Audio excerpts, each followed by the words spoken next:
ناظرین، پروگرام ہے گفتگو اور میں ہوں آپ کا میزبان مصطفیٰ کمال پاشا۔ ناظرین، ایران اور امریکہ کے درمیان جنگ ایک بار پھر چھڑ گئی۔ کیوں چھڑی، یہ بات سامنے آ چکی ہے کہ ایران نے 3 آئل ٹینکروں پر حملہ کیا، اور وہ اس لیے کیا کہ وہ ٹینکر عمان کی طرف سے بنائے گئے راستے پر گامزن تھے، جبکہ ایران کا کہنا یہ ہے کہ آبنہ ہرمز میں جو راستہ اس نے تخلیق کیا ہے، طے کیا ہے، اس سے ہی گزرنا چاہیے۔ امریکہ نے بھرپور جوابی کارروائی کی، 170 سے زائد ٹارگٹس کو نشانہ بنایا، بہت تباہی مچائی، اور دنیا میں ایک بار پھر یہ سوال اٹھ کھڑا ہوا ہے کہ اس جنگ کا نتیجہ کیا نکلے گا۔ کچھ ماہرین کا کہنا یہ ہے کہ اس جنگ کے اندر امریکہ جو ہے اس کو فیصلہ کن بنانے کے لیے ایٹمی ہتھیاروں کا آپشن بھی استعمال کر سکتا ہے۔ دوسری طرف جو مسئلہ آزاد کشمیر ہے، مسئلہ کشمیر تو پاکستان اور بھارت کے درمیان ہے، لیکن یہ مسئلہ جو ہے، یہ جو آزاد کشمیر میں مسئلہ اٹھا ہوا ہے، حکومت پاکستان کیا کر رہی ہے پتہ نہیں کیا کر رہی ہے، لیکن آزاد جموں کشمیر کی حکومت نے 4000 FC اہلکار طلب کر لیے ہیں۔ گویا اس مسئلہ آزاد کشمیر کو حل کرنے کے لیے قوت کے استعمال کا فیصلہ کر لیا گیا ہے۔ اس پر بھی ہم بات کریں گے۔ ایک بہت دلچسپ پاکستان کی عدالت عظمیٰ نے، یعنی آئینی عدالت نے فیصلہ دیا کہ 5 سال پہلے جو سپریم کورٹ آف پاکستان نے نسلا ٹاور گرانے کا فیصلہ دیا تھا وہ غلط تھا۔ تو سوال یہ پیدا ہوتا ہے کہ اب جو فیصلہ دیا ہے کانسٹیٹیوشنل کورٹ نے، اس کو درست مانا جائے، یا 5 سال پہلے جو سپریم کورٹ آف پاکستان نے فیصلہ دیا تھا اس کو درست مانا جائے۔ پہلے والا 5 سال پہلے والا فیصلہ جو ہے وہ اس پر عمل درآمد ہو چکا، ٹاور گرایا جا چکا، کروڑوں اربوں روپے جو نسلا ٹاور کے رہائشی تھے ان کے ڈوب گئے۔ ان کا ذمہ دار کون ہے، اس پر بھی ہم بات کریں گے۔ اور ایک بہت دلچسپ فیصلہ آیا کہ سابقہ اراکین پارلیمان اور ان کے بیوی بچوں کو بھی بلو پاسپورٹ دیا جا سکے گا۔ کیا بارشیں ہو رہی ہیں عوامی نمائندوں پر، پارلیمان کے ممبران پر؟ ان پر بارشیں تو پہلے بھی ہو رہی تھیں، اب ان بارشوں میں ان کے بیوی بچوں کو بھی شریک کر لیا گیا ہے۔ ان موضوعات پر گفتگو کرنے کے لیے ہمارے ساتھ آج کیونکہ موضوع بڑے اہم ہیں، تو 2 اہم شخصیات، اپنے اپنے شعبے کی ٹاورنگ پرسنالٹیز۔ نعمان قیصر صاحب نوجوان آدمی ہیں، سپریم کورٹ میں پریکٹس کرتے ہیں، پڑھے لکھے آدمی ہیں۔ ویسے تو یہ ہے کہ سپریم کورٹ کا لائر ہونا کوئی چھوٹی بات نہیں ہے، یہ انڈرسٹوڈ ہوتا ہے کہ وہ پڑھے لکھے ہوں گے، لیکن یہ جینوئنلی پڑھے لکھے ہی نہیں ہیں، بلکہ پڑھتے اور لکھتے بھی ہیں، تجزیہ کرتے ہیں، گفتگو کرتے ہیں، اچھی باتیں کرتے ہیں۔ جناب نعمان قیصر صاحب، ویلکم ٹو مائی شو۔ اور ہمارے ساتھ لندن سے ہمیں جوائن کیا ہے جناب مقیم احمد خان صاحب نے، سینئر صحافی ہیں، بڑی اچھی گفتگو کرتے ہیں۔ جناب مقیم احمد صاحب، welcome to my show. Thank you sir, بہت شکریہ آپ کا۔ ویسے جس طرح میں نے نعمان قیصر صاحب کے متعلق کہا کہ یہ اپنے شعبے کے بڑے آدمی ہیں، مقیم صاحب کے بارے میں یہ کہنا جس طرح آج کل کہا جاتا ہے کہ سینئر صحافی، تو یہ مقیم صاحب پر یہ لفظ فٹ نہیں ہوتا کہ یہ سینئر صحافی ہیں۔ یہ اس سے بیونڈ ہیں. یہ ایک بڑے اور مستند صحافی ہیں اور سینئر ہونا تو کوئی اتنی بڑی بات نہیں ہے. بڑی اچھی بات، بڑی گہری بات، بڑے دلچسپ انداز میں کرتے ہیں. تو مقیم صاحب ہمارے ساتھ لندن سے شریک گفتگو ہیں. مقیم صاحب، آپ سے اپنی بات کا آغاز کرتے ہیں. ایران امریکہ جنگ کیا نتیجہ نکل سکتا ہے؟ اور اب تو کہنے والے کہہ رہے ہیں کہ اس جنگ کو فیصلہ کن بنانے کے لیے امریکہ ایٹمی ہتھیاروں کے استعمال کا آپشن بھی یوز کر سکتا ہے. کیا کہیں گے آپ؟ دیکھیے پاشا صاحب، جس طرح کی صورتحال ہے اور جس طرح لمحہ بہ لمحہ اور دن بہ دن یہ صورتحال ڈیولپ ہوئی ہے آپ کے سامنے، کہ وعدوں کا پاس نہیں کیا گیا، ایم او یوز سائن کر کے بھی اس کو ریکگنائز نہیں کیا گیا، میڈیٹرز کی کوششوں پر بھی بار بار پانی پھیرنے کی کوشش کی گئی. اس کے باوجود کسی حد تک جنگ بندی ہو بھی جاتی ہے اور درمیان میں بارود کی بارش بھی ہو جاتی ہے انفارچونیٹلی. اس میں حملہ کرنے والوں کے اپنے مقاصد بھی ہیں اور ان کے ٹارگٹس بھی ہیں. وہ ٹارگٹس وہ ایک دفعہ اچیو نہیں کر پاتے تو دوبارہ واپسی کر لیتے ہیں. بہانہ کوئی بھی بن جاتا ہے، چاہے وہ ایران کی جانب سے تجارتی جہازوں پر حملہ ہے، چاہے وہ ان کی جانب سے کوئی دھمکی آمیز رویہ ہے، یا کوئی اور ایسی چیز کہ جو بیہائنڈ دا سین چل رہی ہے اور وہ اس کو ظاہر بھی نہیں کرنا چاہتے، but at the same time وہ اپنی پبلک کو، اپنی عوام کو جیت کی ٹرافی دکھانا چاہتے ہیں. سب سے بڑا ایلیمنٹ یہاں پر یہی ہے کہ وہ سیاستدان جو دونوں طرف ہیں وہ فیس سیونگ چاہتے ہیں. وہ شکست خوردہ انداز میں ٹوٹی ہوئی بندوقوں اور جھکے ہوئے سر کے ساتھ گھر نہیں جانا چاہتے. وہ یہ چاہتے ہیں کہ ہم گھر جائیں تو تمغے ہمارے سینوں پر ہوں، بال بنے ہوئے ہوں، چہرے چمک رہے ہوں، اور وہ نعرے مارتے ہوئے، پڑکے مارتے ہوئے انٹر ہوں کہ لاؤ جی اسی دشمنوں کی صف مکا دیتی. اب وہ کہاں سے لائیں یہ چیز؟ وہ کہاں سے لائیں؟ وہ اسی طرح ہی ہے. اب وہ یا پروپیگنڈا ہے یا سوشل میڈیا وار ہو رہی ہے آپ کے سامنے، کہ ایک طرف تو بات چیت ہو رہی ہوتی ہے، دوسری جانب ایک دم بمباری ہو جاتی ہے اور 12 گھنٹے کے بعد دوبارہ پھر بات چیت شروع ہو جاتی ہے. اب یہ گزشتہ 24 گھنٹے کی یہی اسکیم ہمیں نظر آئی. حملہ بھی ہو گیا، دھمکی بھی دے دی کہ جی 1000 میزائل ماروں گا اگر مجھے مار دیا تو، اور اس کے بعد انہوں نے کہا جی عمان میں بات چیت ہو رہی ہے. تو یہ اپنا ٹارگٹ اچیو کرنے کی کوشش ہو رہی ہے. اور یہ سمجھ تو ہمیں بھی آتا ہے باہر دور سے بھی کہ جو ان کے مقاصد ہیں وہ کسی حد تک وہ پورا کر رہے ہیں. کہ ایک تو یہ ہے کہ اپنے دشمن کو ڈیمیج کر رہے ہیں، دوسرے دوران اس کے درمیان میں جو اپنی پروڈکٹس ہیں وہ بھی سیل کر رہے ہیں. کسی کی تیل کی ہے، کسی کی آئی ٹی سروسز ہیں، کسی کی دفاعی صنعت ہے. تو اس طرح سب کے کام چل رہا ہے.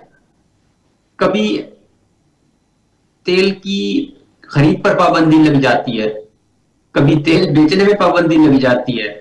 2 مہینے کے لیے کھولتے ہیں اور جس وقت 6.5 کروڑ بیرل جو ہے ایران کا سمندر میں تیر رہا ہوتا ہے اس میں پابندی لگا دیتے ہیں. تو یہ ایک بڑی عجیب صورتحال ہے جس میں اب یا تو ان کے ارادے پورے ہوں یا مخالف کی کمر ٹوٹے اور یا ان کا وہ جنگجویانہ طبیعت کا شوق پورا ہو، تو تب جا کے یہ اس صورتحال میں گرد بیٹھے گی. اور تب جا کے میں سمجھتا ہوں کہ صورتحال کوئی زیادہ واضح ہو کر سامنے آئے گی. جی اوکے. مقیم صاحب نے بڑی پیاری بات کہی نعمان صاحب کہ فیصلہ کن ہونے تک یہ معاملہ ایسے ہی چلتا رہے گا. آپ کو کیا لگتا ہے؟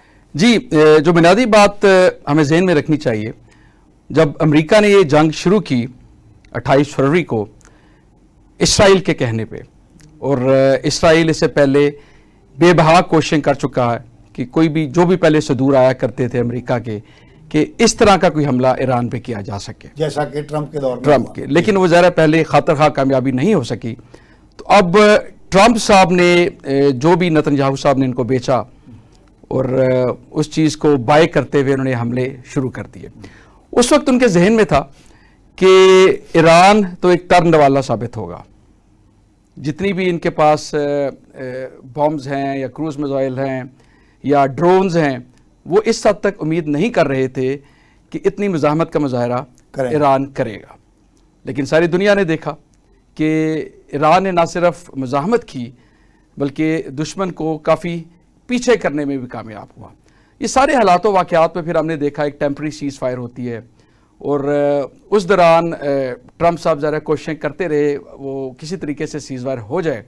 اس سے بھی نظر آتا تھا ان کی ڈیسپریشن دیکھتے ہوئے کہ وہ چاہتے ہیں کہ وقتی طور پہ کم از کم اس سارے معاملے سے وہ نکلے۔ اسی کوششوں میں پاکستان کا کردار بالکل قابل ستائش ہے۔ ترکی نے بھی اپنا کردار ادا کیا، اور اب ہم دیکھ رہے ہیں کہ قطر کا بھی ایک اپنا کردار موجود ہے۔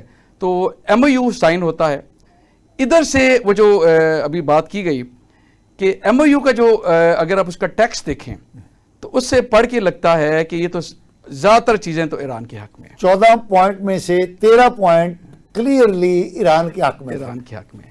تو یہ انہوں نے اس وقت ڈیسپریٹ ہو کے یہ ایم او یو کر تو لیا، لیکن جب وہ پلٹے، ان کے جو اپنے پارلیمنٹیرینز ہیں، ان کے جو اپنے تجزیہ کار ہیں، انہوں نے ان کو بار بار یہ باور کرایا کہ یہ جو ایم او یو آپ نے کر رکھا ہے یہ تو آپ کے سرنڈر ہے یہ بالکل۔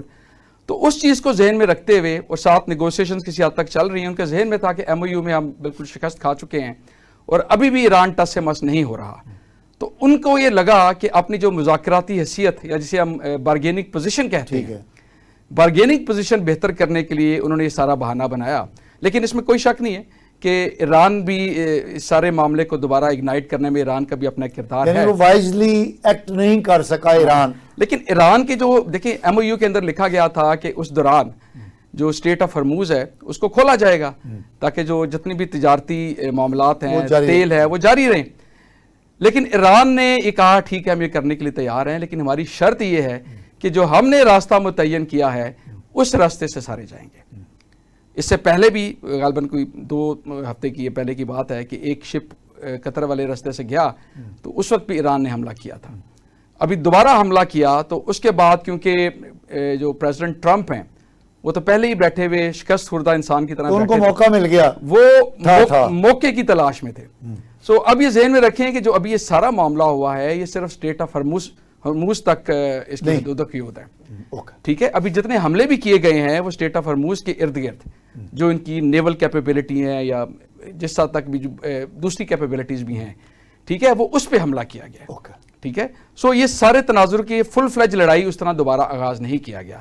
یہ لگتا ہے کہ وقتی طور پہ ایک مذاکراتی حیثیت بہتر کرنے کے لیے بھی اور ایران کو بھی یہ بتانے کے لیے کہ آپ جو اپنا راستہ متعین کر کے چاہتے ہیں کہ ساری جو شپس ہیں وہ اس گزرگاہ سے گزریں، اس چیز کو بھی ہمارے لیے قابل قبول نہیں ہے۔ تو اس ساری چیز کو اس تناظر میں ہمیں دیکھنا چاہیے۔ اور جہاں تک ایران کا تعلق ہے، ایران میں ابھی خامنائی صاحب کا جو ان کا ایک ان کو دفنانے کا ایک پورا فیونرل کا جو ایک پورا پروسیس تھا وہ ایک ورلڈ وائڈ ایونٹ تھا۔ پوری دنیا سے تقریباً 100 کے قریب نمائندگان مختلف ملکوں کے آئے، اور اس میں سب سے جو اہم بات تھی کہ ایران کی بھی اپنا سعودی عرب کے بھی نمائندے اس میں موجود تھے۔ تو اس سارے حالات و واقعات میں بھی ایک خطرہ تھا کہ ٹرمپ صاحب یہ ساری حرکت کر سکتے تھے، لیکن انہوں نے شاید، اور دس از ویری ریئر، کہ ٹرمپ صاحب نے عقل مندی کا مظاہرہ کرتے ہوئے اس دوران کوئی حملہ وغیرہ نہیں کیا، ٹھیک ہے۔ اور اس کے بعد ان کو جو ہی موقع ملا اور ایران نے یہ موقع دیا، لیکن کچھ نہ کچھ بہانہ تو ان کو ملنا چاہیے تھا۔ تو ہم یہ صرف یہ کہہ دیں کہ امریکہ نے ان پرووکڈ حملہ کیا، وہ تیار ضرور بیٹھے تھے، ان کے جو زخم تھے شکست کے وہ ابھی تازہ تھے, ٹھیک ہے, لیکن ایران نے کہا چلیں موقع دے دیا, ہم آپ کو موقع دیتے ہیں, آپ بیل مجھے مار. آگے بڑھتے ہیں مقیم صاحب. یہ جو مسئلہ آزاد کشمیر ہے یہ پرولونگ ہوتا ہوا نظر آ رہا ہے, اور حکومت پاکستان کیا کر رہی ہے؟ اے جے کے گورنمنٹ نے 4000 ایف سی اہلکار طلب کر لیے ہیں, تو نہیں لگتا آپ کو کہ یہ ایک نئی جنگ شروع ہو جائے گی وہاں پر, طاقت کے ذریعے اس مسئلے کو حل کرنے کی طرف ہم بڑھ رہے ہیں؟ کیا کہیں گے آپ؟ سیکیورٹی پرسنل منگائے گئے ہیں جی. یہ الیکشن کیمپین اور الیکشن اور پولنگ وغیرہ کے سارے انتظامات کو سیفٹی دینے کے لیے کیے گئے ہیں. اوکے. دوسری جانب جو سچویشن ہے گراؤنڈ پہ وہ سب سے زیادہ راولا کوٹ جو پونچھ ڈویژن میں آتا ہے اس کی 5 سیٹوں میں کیمپین چلانے میں دشواری پیش آ رہی ہے. اوکے. تو اور وہاں پہ اس حساب سے وہ ریلیز نہیں ہو رہی ہیں, اس حساب سے کوئی بڑے جلسے نہیں ہو رہے ہیں. ہاں یہ ہو رہا ہے کہ جہاں کسی کے پاس بڑا صحن ہے, محلے میں کوئی پلاٹ خالی ہے, وہاں پہ وہ کارنر میٹنگز کا سلسلہ جاری ہے. تو وہ جو روایتی یعنی ہوتا تھا نا کہ کھابے چل رہے ہیں, ریلیاں نکل رہی ہیں, جلوس آ رہے ہیں, پوسٹر اور بینر لگ رہے ہیں, وہ کام نہیں ہو رہا. اس وقت چھوٹے لیفلیٹس بانٹے جا رہے ہیں بائی ہینڈ, کہیں کہیں وال چاکنگ ہے اس علاقے میں. تو یہ خاص طور پہ اس راولا کوٹ کی بات کر رہا ہوں. اوکے.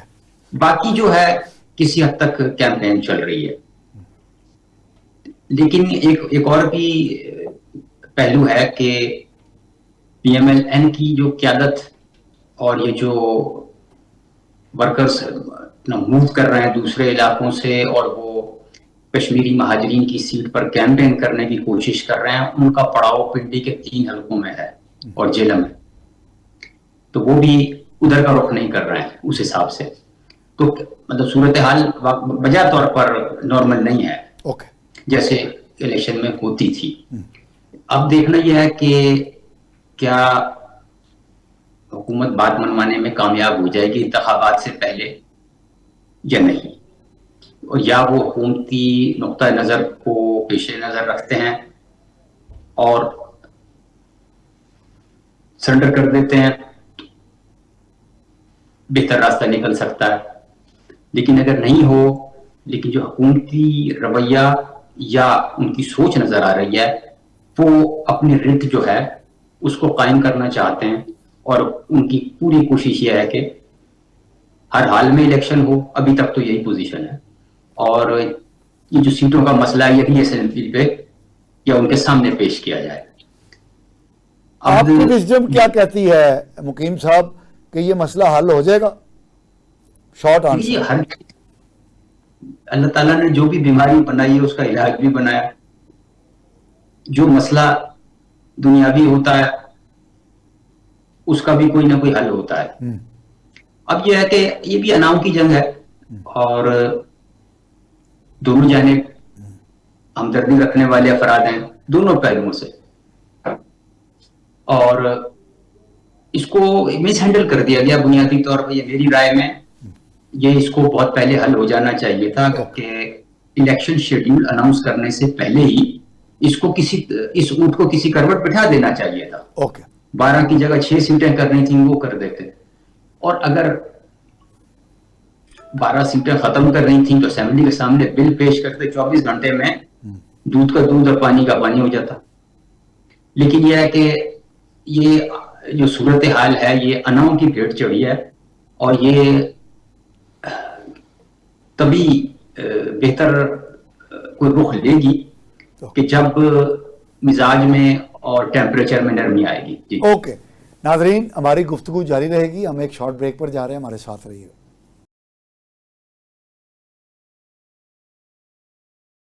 ناظرین ویلکم بیک.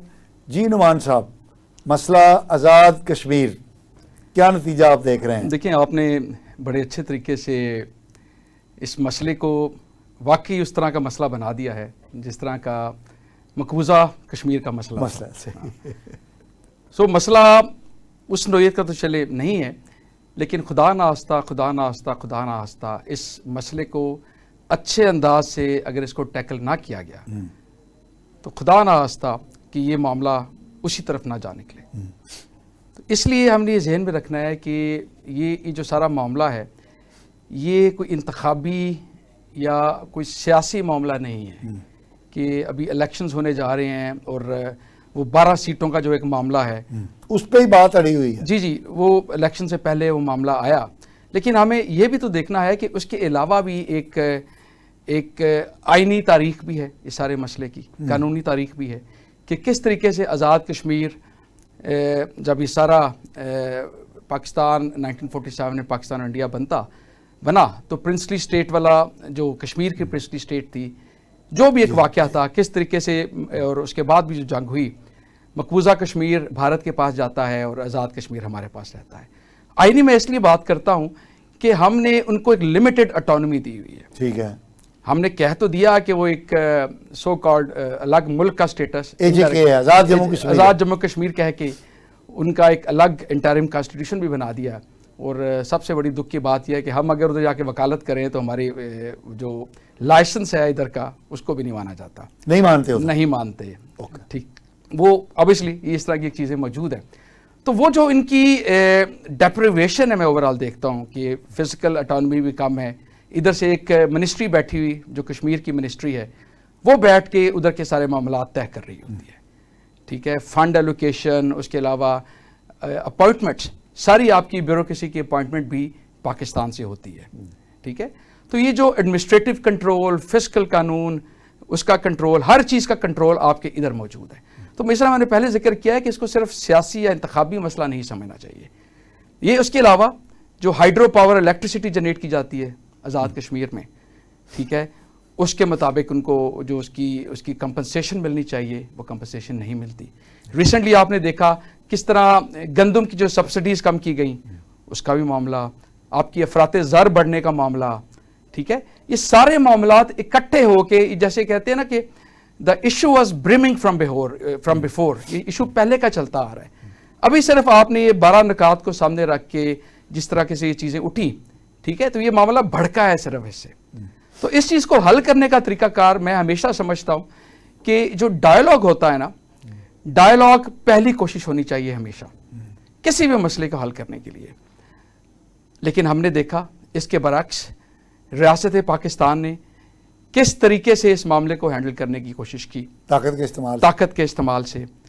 اور طاقت کے استعمال سے انہوں نے دیکھا کہ جو کشمیر کے لوگ ہیں، جو آزاد جموں اینڈ کشمیر کے لوگ ہیں، انہوں نے اس طاقت کے سارے معاملے کو، باوجود اس کے کہ ان کی شہادتیں بھی ہوئیں، ادروائز بھی معاملہ ختم نہیں ہوا، لیکن وہ لوگ رکے نہیں. ابھی بھی وہ دھرنا کرنے کے پلان میں ہے. اور ابھی دیکھیے گا جب الیکشن ہوں گے اور الیکشن کے بعد کا جو معاملہ ہے گا تو یہ لگتا ہے کہ معاملہ پھر دوبارہ سرے سے شروع ہو جائے گا. کیونکہ دیکھیں ابھی جو 12 سیٹیں ہیں نا، ہمیں اس چیز کو ذہن میں رکھنا ہے. اگر میں انتخابی معاملات کی بات کروں، یہ 12 سیٹیں بڑی اہم ہیں. ٹھیک ہے، بے شک ان کا ویو پوائنٹ ہے کہ وہ آزاد جموں اینڈ کشمیر سے باہر ہونے کے باوجود آزاد جموں اینڈ کشمیر کی پولیٹیکل سیٹ اپ ان کی حکومت کا فیصلہ کرتے ہیں، اس میں کوئی شک نہیں. لیکن یہ بھی تو ہم نے ذہن میں رکھنا ہے کہ جو مقبوضہ جموں اینڈ کشمیر کی نمائندگی ہے، مقصد ان 12 سیٹوں کا تو یہی ہے. ہم سمجھتے ہیں کہ وہ بھی اس آزاد جموں اینڈ کشمیر کا اور اس سارے کے سارے یعنی ہم اس مقبوضہ انڈین ہیلڈ کشمیر کو بھی اپنا حصہ سمجھ کے، اور یہ 12 سیٹیں بنیادی طور پہ ان کی ہیں، نمائندگی موجود ہے. تو وہ میرے خیال میں اس سے ہٹنا بھی مناسب نہیں ہے، لیکن ایک بیٹھ کے مڈل وے پہ آیا جا سکتا ہے کہ پروپورشن کم کر دیں. مثال کے طور پہ 12 سے 8 کی جا سکتی ہیں تاکہ دونوں پارٹیاں اس پہ ایک سیٹلمنٹ کم از کم انتخابات سے پہلے ہی ہونا چاہیے تھا. اب تو نہیں ہو پائے گا کیونکہ اب تو سارا سکیجول ڈیسائیڈ ہو چکا ہے، لیکن ایک فیوچر کے لیے یہ معاملہ دیکھا جا سکتا ہے. باقی بھی جو ان کی گریوینسیز ہے، دیکھیں آخری میں بات کروں گا، جو میں نے بات کی کہ آئینی اور جو ان کو فزیکل اور ایڈمنسٹریٹو جو آزاد جموں اینڈ کشمیر کے اوپر یا ادھر کے ریسورسز کے اوپر ان کا اختیار کم سے کم ہے. سو جو ہم اٹانومی کی بات کرتے ہیں نا، جیسے ہم پروونشل اٹانومی کی بات کیا کرتے تھے، ابھی بھی کرتے ہیں بائی دا وے، تو وہ اٹانومی بے شک آپ نے اس کو پروونس ڈکلیئر نہیں کیا، بے شک کوئی سیپریٹ ملک نہیں ہے، سم ویئر ان بٹوین ہے، لیکن اس اٹانومی کو تو ذرا انشور کریں. وہ جو لوگ جہاں رہتے ہیں وہ اپنے آپ کو خود گورن کریں. یہ ہے بنیادی مسئلہ جس کی وجہ سے ایشو ہوا ہے. یہ 12 سیٹیں تو ایک وقتی طور پہ معاملہ سامنے آیا تھا, لیکن اصل میں مسئلہ وہ ہے. اصل مقیم صاحب, جی مقیم صاحب آپ ہمارے ساتھ ہیں؟ بالکل ساتھ ہیں سر.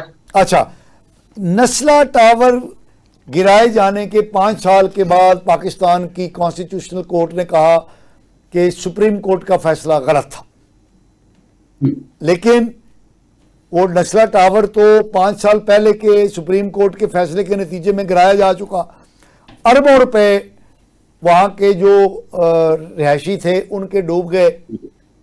تو آپ کیا سمجھتے ہیں کہ یہ دونوں سپریم کورٹوں نے جو فیصلہ دیا ہے کس کو ہم صحیح مانیں؟ جی مقیم صاحب. سر جی وہ آخری فیصلہ ہی درست سمجھا جاتا ہے, اور دوسری یہ تاریخ میں جتنے میرا زیادہ علم تو نہیں ہے نا اس کا, اس شعبے کا, لیکن یہ ہے کہ یہ دوسرا فیصلہ ہے جو جس میں ہمیں حیران بھی کیا اور کسی حد تک پریشان بھی کیا. ایک ذوالفقار علی بھٹو کا کیس 40 سال بعد انہیں پتہ لگا کہ وہ ہمارے سے زیادتی ہو گئی تھی. اب 5 سال کے بعد انہیں پتہ لگا ہماری تو جورسڈکشن ہی نہیں تھی کہ 100 فٹ جگہ کے لیے آپ نے اس کا کوئی حل نہیں نکالا اور اتنا بڑا ٹاور آپ نے گرا دیا. اور وہ خالی وہ ٹاور نہیں گرا, اس فیصلے کو لے کے سندھ حکومت نے پتہ نہیں کہاں کہاں بلڈوزر پھیرا ہے. کئی شادی ہال وہ جو ہیں وہاں پہ ان کو تحقیق کیا گیا, اور بچوں کا ایک سپورٹس کلب ہے میری اطلاع کے مطابق, اس کا بھی خاتمہ اسی فیصلے کی نظیر کے تحت ہوا, اور کئی جگہ پہ انتقامیہ کارروائیاں بھی ہوئی. اب یہ ہے کہ جسٹس گلزار صاحب کی پینشن ضبط کی جائے اور ان کے اثاثوں سے جو ہے نا یہ ریکوری کی جائے تاکہ ایک مثال سیٹ ہو. یہ پہلے. اچھا, دوسرا اسی سے ریلیٹڈ ایک اور بھی چیز ہے میرے ذہن میں, وہ ریکوٹیک والا فیصلہ ہے, اسٹیل مل کی پرائیویٹائزیشن کا فیصلہ ہے کہ وہاں کی مجھے سمجھ نہیں آتی کہ اپنے ٹینیور کے آخری وقت میں ہمارے جو یہ بڑے قابل ذہین تجربہ کار اور خدمت خلق سے سرشار کیڈر ہوتا ہے نا, بیوروکریسی کا, عدلیہ کا اور فوج کا, انہیں اچانک یہ کوئی انکشاف ہوتا ہے آخری 2-3 سالوں میں کہ ہمیں تو شاید دنیا فتح کرنے کے لیے بھیجا گیا تھا. جو پیچھے ہم نے 35 سال ملازمت کی اس دوران تو ہم انڈر ٹریننگ تھے, ابھی آخری 2 یا 3 سال جو ہے نا اس میں ہم نے دنیا کا نظام بدلنا ہے. کہ ایک جج صاحب تھے وہ پاگل خانے میں جا کے پلیٹیں پھینکتے تھے, دوسرے ڈنڈا لے کے ڈیم کے اوپر بیٹھ گئے تھے, تیسرے نے سرمایہ کاروں کو پاکستان آنے کے بھی سزا دے دی تھی ریکوڈیک میں, اسٹیل مل کی پرائیویٹائزیشن میں. اچھا, یعنی اب آپ دنیا کے ساتھ مطابقت دیکھیں ہماری عدلیہ کی اور ان کی سوچ کی کہ آپ کیا کرتے رہے, کیا پڑھتے رہے, کیا سیکھتے رہے اس پورے ٹینیور کے دوران کہ آپ آنکھیں بند کر کے فیصلے دے دیتے ہیں, لوگوں کا نقصان ہو جاتا ہے, اور پھر جس وقت اس فیصلے کی نظیر لے کے شہر بھر میں بلڈوزر پھر رہے تھے کہ یہ بلڈنگ بھی گرا دو, وہ بھی گرا دو, تو اس وقت سو موٹا بھی کسی نے نہیں لیا. ویسے انہیں ہر چیز پتا ہوتی ہے کہ رات کو سوتے ہوئے بھی انہیں پتا ہوتا ہے کہ کون سا کلپ کہاں چلا ہے میرے خلاف. میں حیران ہوں, یعنی اللہ جانتا ہے کہ سمجھ میں نہیں آتی کہ ہم کس سیارے کی مخلوق ہیں, یا ہم کہاں رہ رہے ہیں, یا ہماری دنیا کوئی اور ہے, یا ہمیں مرنا یاد نہیں ہے, اور یا ہمیں اس چیز کا بھی احساس نہیں ہے کہ ہمیں بعد میں کس نام سے یاد رکھا جائے. اتنا ہی عرض کر سکتا ہوں. جی نعمان صاحب, آپ کیونکہ بڑے ایڈوکیٹ ہیں, ویسے بھی آپ بڑے ایڈوکیٹ ہیں, لیکن آپ عدلیہ کی عظمت کے بڑے ٹارچ بیرر ہیں, تو یہ کیا ہے, مطلب کس فیصلے کو صحیح سمجھیں؟ دیکھیں, میں اس عدلیہ کی فیصلوں کا ٹارچ بیرر ہوں جو ہمارے آئین کے اندر ہے. تو یہ آئینی عدالت نے دیا نا فیصلہ. سن لے, حقیقت میں وہ کیا کر رہے ہیں اس کا میں کبھی بھی ٹارچ بیرر نہیں رہا. ایک مقیم صاحب نے فرمایا کہ وہ حیران بھی ہیں, پریشان بھی ہیں. نہ میں حیران ہوں نہ میں پریشان ہوں. اچھا جی, کیونکہ یہ چیزیں تو میرے سامنے ہیں, پچھلے 18 سے 20 سال میں یہ دیکھتا آ رہا ہوں. یعنی آپ کے لیے یہ نارمل بات ہے؟ بالکل نارمل ہے. میں اس سے پہلے کہ تھوڑی سی آگے بات کروں, مقیم صاحب نے بڑی ہی اچھی تاریخ ہمارے جو چیف جسٹس صاحبان ہیں ان کی بتائی. میں نسلا ٹاور کے بارے میں تھوڑی سی بات کرنا چاہوں گا. یہ جو آپ فرما رہے ہیں نا کہ یہ کہہ دیا گیا کہ وہ جو نسلا ٹاور ہے اس کا گرانا غلط تھا, میں اس پہ ذرا تھوڑا سا اس کو کہتے ہیں کوالیفائی کروں گا. یہ فیصلہ بیسیکلی 3 یا 4 اس کے اندر نکات ہیں. ایک نقطہ ہے وہ کہتا ہے کہ کسی بھی معاملہ عدالت کے سامنے ہے, جو عدالت کا فیصلہ ہے صرف اسی حد تک ہونا چاہیے, اس کی توسیع نہیں کی جا سکتی. اس بارے میں انہوں نے کہا کہ جو اصل معاملہ سپریم کورٹ کے سامنے تھا وہ لیاری کی کوئی بلڈنگ تھی جس کے تحت یہ کوئی پٹیشن فائل کی گئی تھی, یہ غالباً سو موٹو نوٹس لیا گیا تھا. اس کے بعد پوری کراچی کی بلڈنگز اور نسلا ٹاور یہ سارے معاملات شامل کر دیے گئے تھے. تو اس بنا پہ انہوں نے کہا پہلے تو یہ نہیں ہو سکتا تھا, جو معاملہ تھا صرف اسی پہ فیصلہ ہو سکتا ہے. اس کا مطلب ہے انہوں نے یہ نسلا ٹاور کے گرانے کا فیصلہ جو ہے غلط تھا. جی میں آپ کو پورا اس کا بتاتا ہوں. دوسری نقطہ جو سپریم آئینی عدالت نے اپنے فیصلے میں لکھا ہے وہ انہوں نے کہا ہے کہ یہ جو ریگولیشن ہوتی ہے نا بلڈنگز کی, یہ آپ کی جو ایگزیکٹو ہے اس کا کام ہے. سپریم کورٹ اس کو بیٹھ کے مانیٹر نہیں کر سکتی جس طریقے سے سپریم کورٹ نے اس کو مانیٹر کیا تھا. 2, تیسرا انہوں نے کہا کہ جب یہ سارا معاملہ یہ نسلا ٹاور دوسرے ٹاورز گرائے گئے, جو اس میں متاثرین تھے ان کو نہیں سنا گیا, ان کو باقاعدہ نوٹسز دیے جانے چاہیے تھے, ان کو ڈیولپر کو, اور ایک طریقے سے ایک ڈیو پروسیس آف لا ہونا چاہیے. 3, یہ تینوں پوائنٹ کہتے ہوئے انہوں نے کہا ہے کہ اس کا مطلب یہ نہیں ہے کہ نسلا ٹاور جو بنایا گیا تھا وہ لیگل ہے یا انلیگل ہے. یہ معاملہ اپنی جگہ ہے, ٹھیک ہے, لیکن یہ ہم ایک نظیریں طے کر رہے ہیں آپ کے لیے کہ اس وجہ سے نسلا ٹاور جو معاملہ تھا وہ غلط تھا. سو اگر یہ پٹیشن یا سو موٹو نوٹس ہوتا ہی نسلا ٹاور کے خلاف, ٹھیک ہے, تو آئینی عدالت کے مطابق پھر یہ فیصلہ ٹھیک ہونا تھا. سو آپ سمجھے کہ ٹیکنیکل پوائنٹس پہ کہا گیا کہ جو نسلا ٹاور کا جو سارا گرانا ہے یہ غلط تھا. ایک چھوٹا سا پوائنٹ میں اور ایڈ کر دوں گا.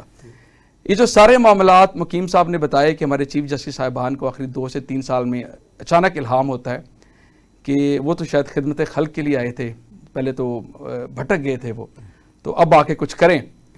معاملہ پتہ کیا ہے سر؟ معاملہ یہ ہے کہ ہمارے آئین کے اندر جو ایک ریاست کے 3 ستون ہیں, مقننہ, ایگزیکٹو اور عدلیہ, یہ تینوں ایک دوسرے پہ چیک اینڈ بیلنس رکھنے کا تصور ہے. عدلیہ کے اوپر چیک اینڈ بیلنس نہ ایگزیکٹو کا ہے اور نہ پارلیمنٹ کا ہے. عدلیہ کے بارے میں کہا جاتا ہے, بلکہ آئین ہمارا یہ کہتا ہے کہ سیلف اکاؤنٹیبلٹی ہے سپریم جوڈیشل کاؤنسل کی, کہ یہ لوگ خود بیٹھیں گے, خود بیٹھ کے فیصلہ کریں گے. تو یہ کس طرح ممکن ہے کہ ایک کولیگ, ایک جج صاحب یا ایک جو پوری سپریم جوڈیشل کاؤنسل بیٹھی ہوئی اپنے بردر جج کے خلاف کوئی معاملہ کرے گی انٹل انلیس کوئی ایکسٹرنل پریشر ہوگا. ہم نے تاریخ دیکھی ہے, قاضی فائز عیسیٰ صاحب کا معاملہ دیکھ لیں, کچھ اور اس کے علاوہ جو جج کرپشن میں بھی پکڑے جاتے ہیں. حال ہی میں ایک سپریم کورٹ کے اور ایک ہائی کورٹ کے جج کا تو معاملہ تھوڑا سا پرانا ہو چکا ہے, ان پہ کرپشن کے الزامات تھے, بس انہوں نے استعفیٰ دیا اور معاملہ ختم ہو گیا. ان کے خلاف کم از کم جب عہدے سے ختم ہو کے ان کی امیونٹی ختم ہوتی ہے تو کارروائی ہونی چاہیے. اگر آپ ایگزیکٹو کے لوگوں پہ, مشرف صاحب کے خلاف ان کے جانے کے بعد آئین توڑنے پہ مقدمہ سازی کر سکتے ہیں, تو ان چیف جسٹس صاحبان کے خلاف کارروائی کیوں نہیں ہو سکتی؟ مقیم صاحب, یہ بہت زیادہ تنقید ہو رہی ہے کہ سابقہ اراکین پارلیمان بیوی بچوں سمیت بلو پاسپورٹ حاصل کر سکیں گے. اس فیصلے پر بہت تنقید ہو رہی ہے, آپ کو کیا اعتراض ہے؟ ان کو اگر بلو پاسپورٹ مل جائے, وہ پارلیمان کے ممبران ہیں اور ظاہر ہے ان کے جیسے سرکاری ملازم ہوتے ہیں, ان کے بیوی بچوں کو بھی میڈیکل کا استحقاق حاصل ہوتا ہے, ایون پینشن حاصل کرنے کا بھی بیوی کو استحقاق حاصل ہوتا ہے. تو پارلیمان کے ممبروں کے بیوی بچوں کو اگر بلو پاسپورٹ جاری ہو جائے تو آپ کو کیا پرابلم ہے؟ ہمیں تو کوئی پرابلم نہیں ہے سر. جی, پرابلم ہمارے امیج کا ہے اور پرابلم میزبان ممالک کو بھی ہے. ایک یہ ابھی ایک تازہ واقعہ ہوا تھا کہ پی ٹی آئی کے ایم این اے اقبال آفریدی صاحب کے صاحبزادے نے اسی بلو پاسپورٹ پہ اٹلی جا کے اسائلم لے لیا. باقاعدہ اٹلی کی گورنمنٹ نے احتجاجی خط لکھا پاکستان کو اور پاکستان کو شرمندہ اٹھانا پڑی. یہ ایک مثال ہے, میں کوئی سنگل آؤٹ نہیں کر رہا ہوں. محترمہ بے نظیر بھٹو کے دور میں جناب رحمان ملک وزیر داخلہ تھے, انہوں نے بھی اسی طرح کوئی 4,500 پاسپورٹ ایشو کیے تھے, اور میزبان ممالک نے کان پکڑ لیے تھے کہ ہر فلائٹ پہ 5-7 VIP تشریف لا رہے ہیں, کہاں سے؟ پاکستان سے. اچھا, اور پھر اس کا استعمال کہاں کہاں ہوا اور کیسے کیسے ہوا کہ بعد میں وہ واپس لینے پڑے. اچھا, اب یہ پہلے KPK میں آپ نے ڈرامہ دیکھ لیا کہ انہوں نے دل کھول کے ساری مراد مانگ لی. اگر اب وہ تنقید ہوئی ہے تو انہوں نے بل ریویو کرنا شروع کر دیا ہے. وہاں سے رکاوٹ آئی تو وہ کہتے ہیں مجہ دیا پیڑا ہوں. تو سینٹ کی قائمہ کمیٹی برائے داخلہ میں جناب سینیٹر عبدالقادر صاحب وہ بل لے آئے, the members of parliament salaries and allowances ترمیمی ایکٹ 2026. وہ کہہ رہے ہیں کہ تمام اراکین پارلیمنٹ کو, سابق اراکین پارلیمنٹ کو بلو پاسپورٹ دیا جائے اور ان کی بیگمات کو بھی دیا جائے, چاہے وہ 1 ہیں یا 4 ہیں. 28 سال سے کم عمر کے زیر کفالت بچے, وہ بھی ان کو بھی مفت دیا جائے. اچھا, اب مسئلہ یہ ہے کہ یہ اراکین پارلیمنٹ میں آتے کس لیے ہیں؟ بلو پاسپورٹ کے اصول کے لیے. وہ خدا کا خوف کرے. خیر, اب یہ تو بحث چلتی رہے گی, لیکن میں آپ کو ایک اور مثال دے دیتا ہوں. اپنے جیسے ملک کی ہے, کسی امریکہ, جاپان, آسٹریلیا کی نہیں, سری لنکا نے پچھلے سال ستمبر 2025 میں قانون سازی کی ہے جناب, اور ووٹنگ ہوئی. ووٹنگ کا نتیجہ 151 کے مقابلے میں 1 ووٹ. قانون سازی یہ ہوئی کہ سابق حکمرانوں سے اور ان کی بیگمات سے تمام سہولیات واپس لی گئی. ان کو وہاں پہ اسٹیٹ مینشنز دیے گئے تھے, یہ بڑی رہائشیں وہ واپس لی. ان کو گاڑیاں دی گئی تھی گورنمنٹ کی اور فیول الاؤنسز سے وہ واپس لیے. ان کو جب وہ عملہ دیا گیا تھا واپس لیا. اس کے علاوہ جو الاؤنسز تھے وہ واپس لیے. اچھا, وہ کر سکتے ہیں, اس کی مثال کوئی نہیں دے گا. یہ اتنی پڑھی لکھی اسمبلیاں ہیں ہماری, سینٹ ہے, یہ 6 اسمبلیاں بنتی ہیں جس میں گلگت بلتستان, کشمیر اور پنجاب, سندھ, KPK, بلوچستان. وہ کم از کم 2000 قابل, پڑھے لکھے, well qualified, well travelled, well groomed, قوم کا درد رکھنے والے بیٹھے ہوئے ہیں. صبح شام ہمیں بتاتے ہیں کہ جناب ہمارا تو مرنا جینا اس پاکستان کے لیے ہے, اور فوج سے پہلے ہم جا کے جو ہے بارڈر پر گولی کھائیں گے. یہ حالت ہے ان کی کہ کسی آدمی نے یہ نہیں کہا کہ یہ ہمارے مسائل میں ایک اچھی مثال ہوگی, اسی پہ عمل کر لو. ہمارے یہاں حالت یہ ہے کہ چودھری شجاعت حسین 40 روزہ وزیر اعظم تھے, وہ آج بھی بلٹ پروف BMW اور باقی مراد حاصل کر رہے ہیں میری اطلاع کے مطابق. اب آپ اندازہ لگائیں کہ ہم اس ملک میں ہیں جہاں اس وقت ہماری یونیورسٹیز میں اساتذہ کو تنخواہ دینے کے لیے پیسے نہیں ہیں. مقیم صاحب, آپ کا پوائنٹ آ گیا. ناظرین, آپ نے ہمارے محترم مہمانوں کی گفتگو سنی, بڑی فکر انگیز باتیں انہوں نے کی. نتیجہ آپ خود نکال لیجئے گا. جناب نعمان قیصر صاحب, جناب مقیم احمد خان صاحب, آپ کا بہت بہت شکریہ کہ آپ نے ہمیں جوائن کیا.